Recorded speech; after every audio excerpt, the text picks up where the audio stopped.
Okay, magkano nga ba sinasahod ko nung nasa Pilipinas pa lang ako bilang isang Portuguese buyer? Before ko simulan yung paano ako naging Portuguese buyer, siyempre mag-start tayo sa pinakauna. Nung 2016 nakapagtapos ako ng kolehiyo sa kursong Business Administration, major in Management Accounting.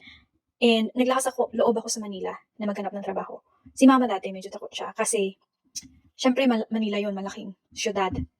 Pero kasama ko nun yung boardmate ko. So, naghanap kami and pinalad naman kami. After 2 weeks, nakahanap kami ng work and nag-work kami ng separate department. Napunta ako sa mga taga-singil ng pera. So, although wala naman akong hinahawakan na pera, yung pinaka-social na position is collection analyst. So, nung 19 years old ako, before ako mag-graduate, gusto ko na talaga mag-serve ng mission noon. Pero sabi ni mama, mag-aral muna daw ako. Tapusin ko daw muna yung pag-aaral ko. So, nakinig naman ako sa kanya. Tinapos ko siya. And after ko mag-aral, sabi niya ulit sa akin, hanap ka muna ng work. Patunayan mo muna na kaya mo maghanap ng work. Kung makakakuha ka ng work mo. So, nakahanap ako. And then, sabi ko, sige, mag-mission na ako. Nag-submit na ako ng mission ko. And dahil nga gustong-gusto kong mag-serve, yung lahat ng sinahod ko nung time na nag-work ako, dun sa 2 years na yon, alam ko pinapadala ko yun ng buo kay mama nun para ipunin niya. And para na rin sa akin, hindi ako makapag-focus dun sa, may kinikita na ako, ayoko na umalis ng mission. Talagang naging single ako dun sa goal ko na mag-mission. So after 2 years, na-submit ko na, and then nakuha ko yung mission call ko. Ang talagang nasa heart ko, na gusto ko na mag-serve sa ibang bansa. And gusto ko na ibang language yung gagamitin ko. Although may mga choices ako nun, kasi pag sa mission kasi, pag-apply mo ng mission, wala kang choice. Hindi mo pwedeng piliin kung ano yung gusto mo, kung saan mo gusto mo mag-serve. Pag-usapan natin sa ibang video. Kung gusto mong malaman yun, comment ka lang. So, yun. So, nung nag-apply ako, nakita ko Portuguese. Ang talagang gusto ko nun, either Mandarin or Japanese. Kaso, minsan hindi mo talaga nakukuha yung gusto mo. Pero, blessing na rin na natuto kong mag-Portuguese. So, pag uwi ko, after ng mission ko, before pala nun, pumunta pa ako ng US para mag-aral ng language. 6 weeks ako sa US. And then, pinadala na kami ng Cape Verde. Pero may nangyari sa biyahe ko sa Cape Verde. Na-detain ako sa France. Pero, kwentuhan ko kayo sa iba-ibang video kung anong nangyari doon. After nun, bumalik ulit kami sa US. After namin pabalik ng US, nag-serve pa ako doon ng 3 weeks. And then, pinadala na kami sa US. Sa Cape Verde.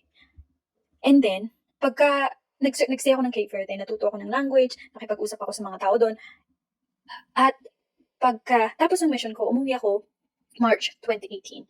Doon naghanap ako ng work na magagamit ko yung Portuguese. Alam ko na dati na pwede mong gamitin yung Portuguese. Yun nga lang, hanap ka lang ng company na pwedeng tumanggap ng walang experience. Kasi at that time, wala akong experience sa kung ano man yung work na a-applyan ko. So, nag-apply ako, mga isang buwan, hindi ako nakahanap. Tapos, meron akong nakita na job advert na hindi nangangailangan ng experience at saka hindi nila kailangan naghanap sila ng either Pilipino na marunong mag-Portuguese or foreigner.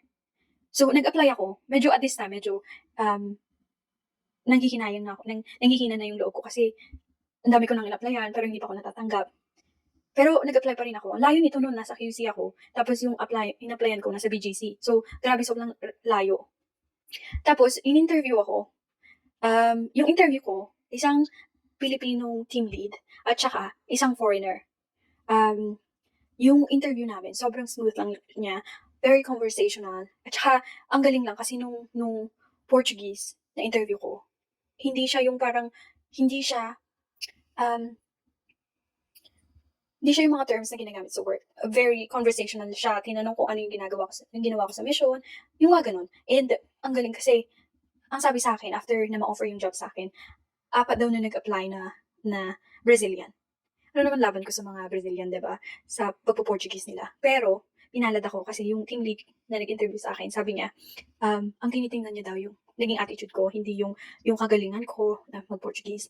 Kaya sobrang grateful ako sa opportunity na binigay sa akin. Kasi, abangan niyo yung next video na mga i-upload ko. Connected siya kung ano yung ginagawa ko ngayon sa current job ko dito sa UK. So, please subscribe para ma-update kayo. Ayun, sobrang naging smooth lang niya. And I think after 1 week na nag-deliberate sila, inofferan na ako ng job. And sobrang saya ko nun. ito na, syempre sa dami namin ng dadako, malalaman niyo na kung magkano talaga yung in-offer sa'kin. So, yung basic salary ko, unang offer sa'kin is, 28,000. Yung language premium ko is 28,000 as well. And then, meron akong allowance na 4,300 na kasama na dun yung rice allowance, transportation, at saka medical allowance. So, in total, I was receiving 60,300 dun sa first year ko. So, ang tanong, worth it ba yung pagsasacrifice ko ng 18 months? Yes, worth it na worth it siya. I think before I left, I was earning around 18K, and that was in 2018. Syempre may naging increase na ako by then, pero I think nag-start ako na 16K per month. And masasabi ko na kung mayroon kang gagawin para sa Diyos, babalik at ibabalik niya yun sa'yo threefold. So, sana hindi itong video na to hindi para magyabang, pero sa maging inspirasyon sana siya sa mga kabataan, lalo-lalo na sa Pilipinas, na kung marunong ka ng ibang lengguwahe, malayo din yung mararating mo. Siyempre, itong time na to, hindi pa na-account yung COVID, yung mga living expenses. Siyempre, tumaas siya after ng COVID. Pero, marami kang matututunan din habang nag-aaral ka ng lengguwahe. So, kung sa mga kabataan or kung sa mga gustong mag-aral ng lengguwahe, hindi lang dahil sa pera, syempre. Ang dami ko ding na-meet na mga Brazilian, and I love them. Sobrang mabait nila. Kung gusto mong tahakin tong landas na to at gusto mong mag-aral ng ibang language, alam ko na yung Mandarin or yung Japanese, malaki yung kinikita nila. Pero syempre, mahirap din kasi yung language. And dahil nga Pilipino ako, alam ko, hindi pareho yung sahod ko sa mga native speaker talaga. Pero, kahit ano man yun, mas malaki pa rin siya kesa nung nagsisimula ako. So, if you want to take this path, remember na hindi siya madali. Marami kang pagdadaanan na pagsubok. Kaya, kailangan mo ng maraming tiyaga. So, pero walang imposible. Wala talagang imposible.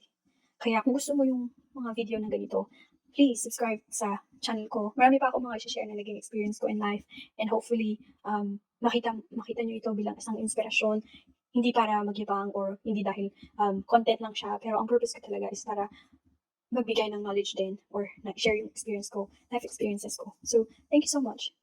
Bye!